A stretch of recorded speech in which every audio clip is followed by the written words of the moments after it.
I've always been a glitter girl. My grandmother will tell you I came out of the womb sparkly. When you're near me, if you get too close to me, you're gonna get glitter on you.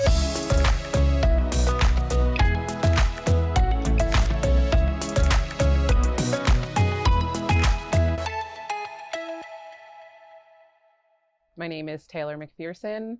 I am the creator of Current Events and the Sustainable Sparkle Bar. I do biodegradable glitter body art at music festivals, special events, and nightclubs and restaurants, and as experiential marketing for large events and openings, launches, things like that. I like to say I read your glitter aura. Everybody inside them has a glitter aura that's just waiting to come out. And when I do my custom glitter designs on people, it brings out their best selves. Classic glitter that is not biodegradable is a microplastic that cannot break down to any smaller form than it already is. Since glitter is so small, once it gets to that size, it doesn't really go any smaller, and then it goes into the ocean. It goes through the drains, goes into the ocean, into our ecosystems. The fish eat it. As they talk about how there's all this plastic sitting at the bottom of the ocean, some of that plastic is glitter, unfortunately. So it's the Sustainable Sparkle Bar because the glitter is biodegradable and it's plant-based. It's made from the cellulose of eucalyptus trees, so there's no plastic and metal. My inspiration initially for the Sparkle Bar comes from going to Coachella. The first music festival I ever attended was Coachella in 2016. We had the best experience ever. It was so amazing. And I got to actually see other people walking around with glitter and sparkles on them, like I already was doing in New Jersey, just by myself. And I was like, wow, I'm not the only one that loves glitter and sparkles. Like maybe, somebody else would be interested in this. So I left Coachella and I started wearing glitter and sparkles in my hair and makeup on a daily basis. Instead of just for holidays, like just for Halloween or like something special, I just started wearing it, if we were going out on a Friday night, going to happy hour, whenever I was doing my makeup, I put sparkles on. So after a year of doing that, I was like, okay, let me try to sparkle others. From the first time I ever visited Los Angeles, I was like, I could see myself living here. I proceeded to visit LA a few times a year between the first time I came in 2016 to when I moved in 2018. Here in LA, you can't shock anybody with anything anymore. Like West Hollywood, it's like I could literally have my whole face covered in glitter and people would be like, oh, that's so cool. Like my friend loves glitter. Like you got to meet this person or let me take your picture. And people just get it. You're surrounded by artists and creatives out here and you don't have to explain why you're doing something. You just are. And so it's just a better environment for me, can truly be myself. I was starting to go to a lot of networking events, meet other people who also had event companies, and they would hand me their business card and it would be like a laundry list of all of the events they did. Birthdays, sweet 16s, weddings, baby showers, which is great. Of course you can do all those things, but it kind of stuck out to me that there was nothing specific about them. And I realized that I needed something that was specific about me, my event company, and my brand. And that has always been glitter and sparkles. So I started telling people that I throw sparkle parties. I told them, I do glitter themed events, all different types of sparkle energy glitter parties. And then that turned into me bringing all the glitter that I already had, boxing it up in a display box, bringing it to an equality event. The first event was, mildly successful. And then the next event that I did was 4th of July on the boardwalk in Asbury Park, New Jersey. And I made the same amount of money in one day as I would have in 1 week working at my current part-time job. And it was all cash, all my money. And I made that money by putting glitter on people and making people happy. Sometimes people are reluctant. I will say there's some people who run up and they're like, sparkles, yes, put them on me. I love glitter, everything. And there's other people that are like, oh, glitter. And you can see they're kind of looking around, and then I'll have a conversation with them. So what types of, how do you normally show your style? My favorite part of sparkling anybody is the reveal. So then I show them and they're always like, oh my God, wow. That's my favorite part. This year was gonna be my first year actually having business at Coachella. The first week when COVID cases started to go up really high in early March, I happened to be in New Jersey. I was there to do a St. Patrick's Day event, which was actually probably the last large-scale event that was able to happen in Asbury Park, New Jersey before the shutdown. That was March 8th, and everybody was out.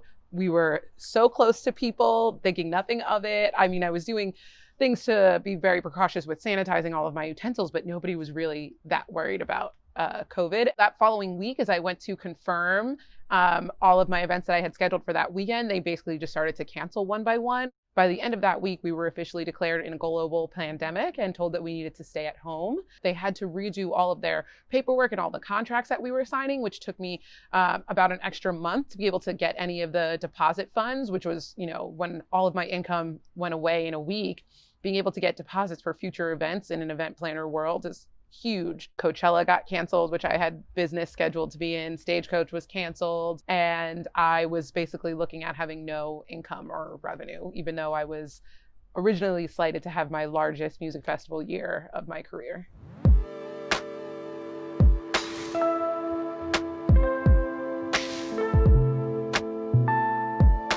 I'm an optimist. I like to be very up. Well, during the most part, during the heavy part of the pandemic, I was drinking a lot. So it's nice to say upbeat when you're having a cocktail.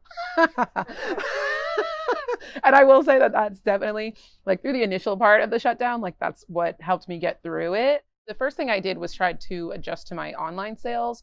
So I put together a couple of at-home sparkle kits, which I put on my website to sell.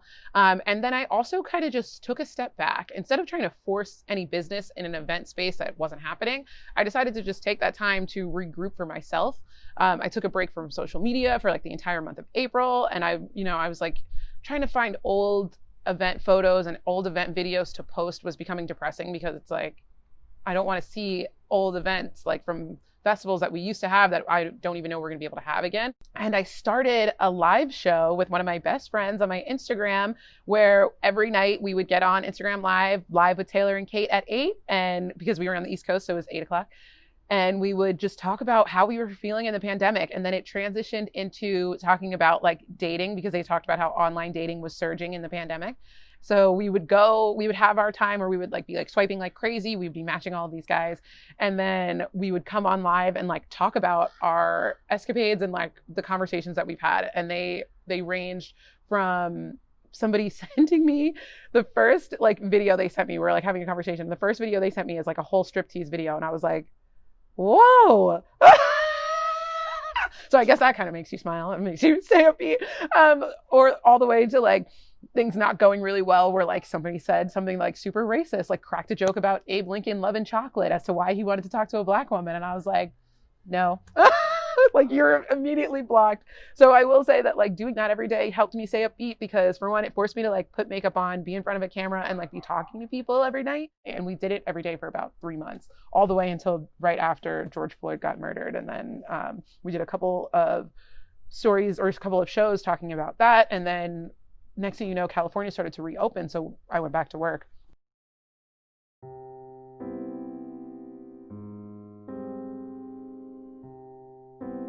So then once I got back to LA, I had basically a few weeks to get my life in order.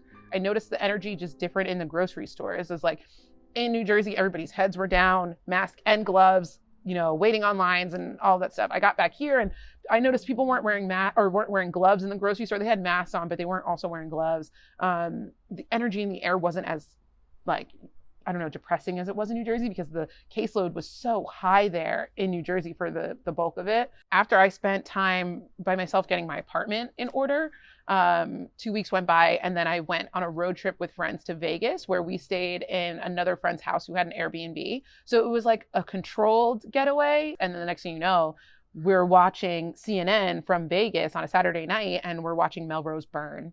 And we all, lived in West Hollywood, and we're like, oh my God, that's our neighborhood. I'm like, that's literally the closest Starbucks to me. We decided we wanted to help. We started to see how people were cleaning up the neighborhood. So we were like, okay, maybe there's some way we can clean up the neighborhood.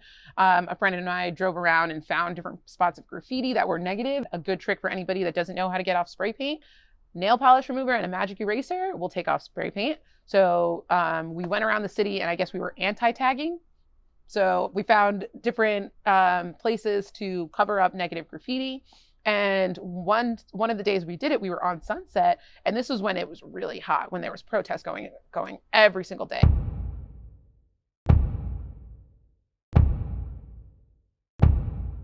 And we had just painted over graffiti that said "fuck 12," and we made it say K through 12 education matters.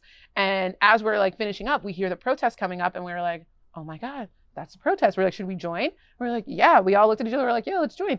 And that was our first protest. We walked all the way down Highland and then down Wilshire, and we marched onto Eric Garcetti's house. The protest would have thousands of people. Everybody was wearing masks. And once you're immediately around that many people, you're not thinking so much like, oh my God, we were supposed to not be around. We're supposed to social distance. We're supposed to not be around all these people. We're supposed to not see anybody. All of the thought of that goes away, and you start thinking about, what you're fighting for, and you're conscious of the fact that, like, as you're walking through the protest, somebody is giving you hand sanitizer, somebody's handing out water bottles, people are playing music, people are upbeat, and everybody is fighting towards the same thing. And you see people who have signs that say Koreans for Black Lives Matter, Chinese people for Black Lives Matter, Latinos for Black Lives Matter, and everybody, it's like, wow, it's so nice to see how much support that there actually is around the community that I think sometimes the media tries to not show. They try to make it so singular that it's just, angry Black people who are against white supremacy, that are trying to take down capitalism, that are supporting Black Lives Matter, when it's like really that's not even the messaging, but that's how they like to steer it. With all of the protests that were happening and me going to the protests, I was like, okay, I need to do more research. So I started watching videos on Amazon Prime.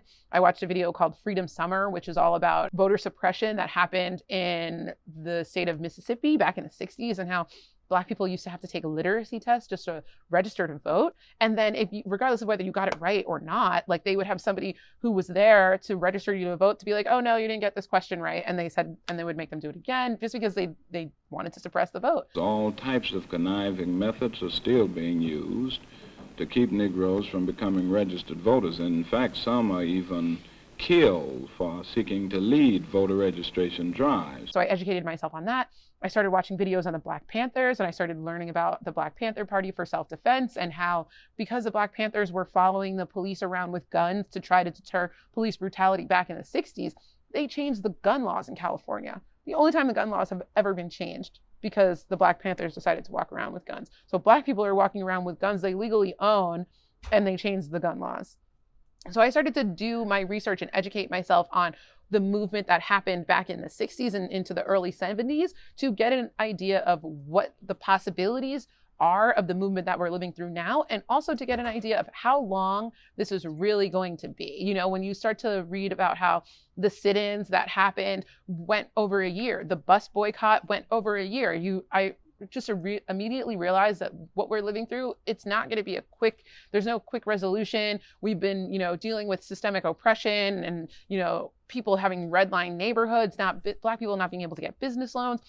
Literally, they have written racism into law in this country so deeply that in order to overturn all these laws that have been written against us, it's going to take so much time. I happen to be somebody who grew up in a predominantly white community. So I have predominantly white friends. And even here moving in LA, I still have predominantly white friends. So it's not like when you're constantly around Black people, you don't have to, there's no questions because we live it. We live the struggle. We know what it is. But when you're around people who aren't people of color, they don't understand. When it first happened, I felt like part of my civic duty was to be everybody's educator. Like, if you want to talk about what's going on with the racial climate, like, you can ask me, I'm here to field your questions. But after about a month of that, I was physically exhausted. Like, it drains you a lot. And then you start to have conversations with people who claim that they're trying to get it and that they're trying to see things differently, but then their actions show that they're not really trying to get it or see anything differently. And then that becomes emotionally draining. Like, I like to talk a lot about energy exchange, and like,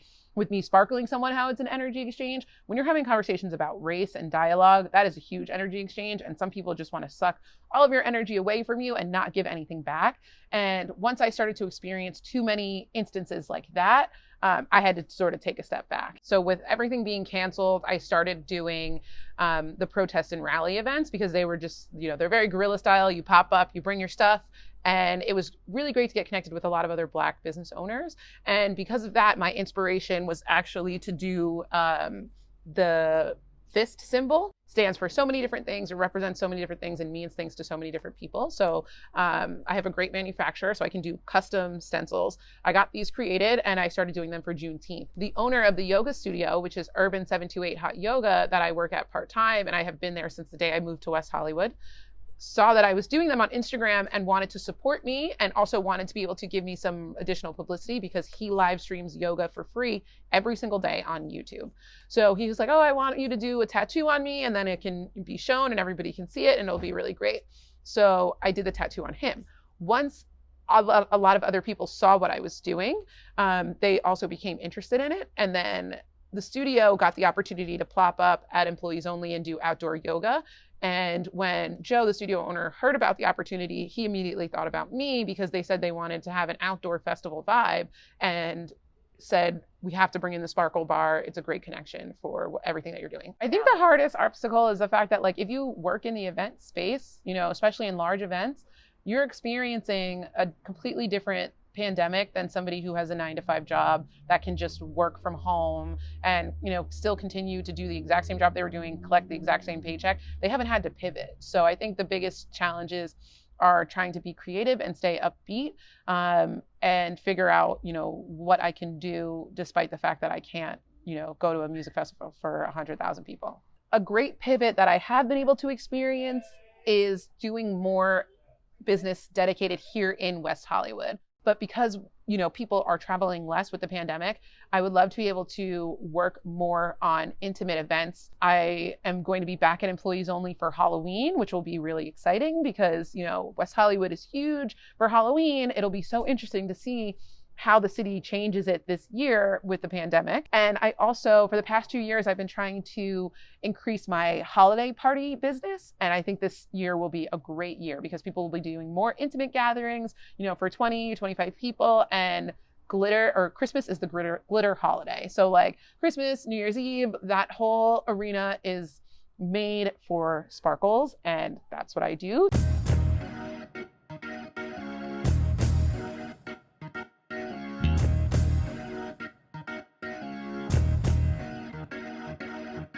And it's the people that will cause the revolution, and it's the people that will cause the change in the country. The Black Panther Party is simply the vanguard of the revolution, and we plan to teach the people the strategy and the necessary tools to liberate themselves.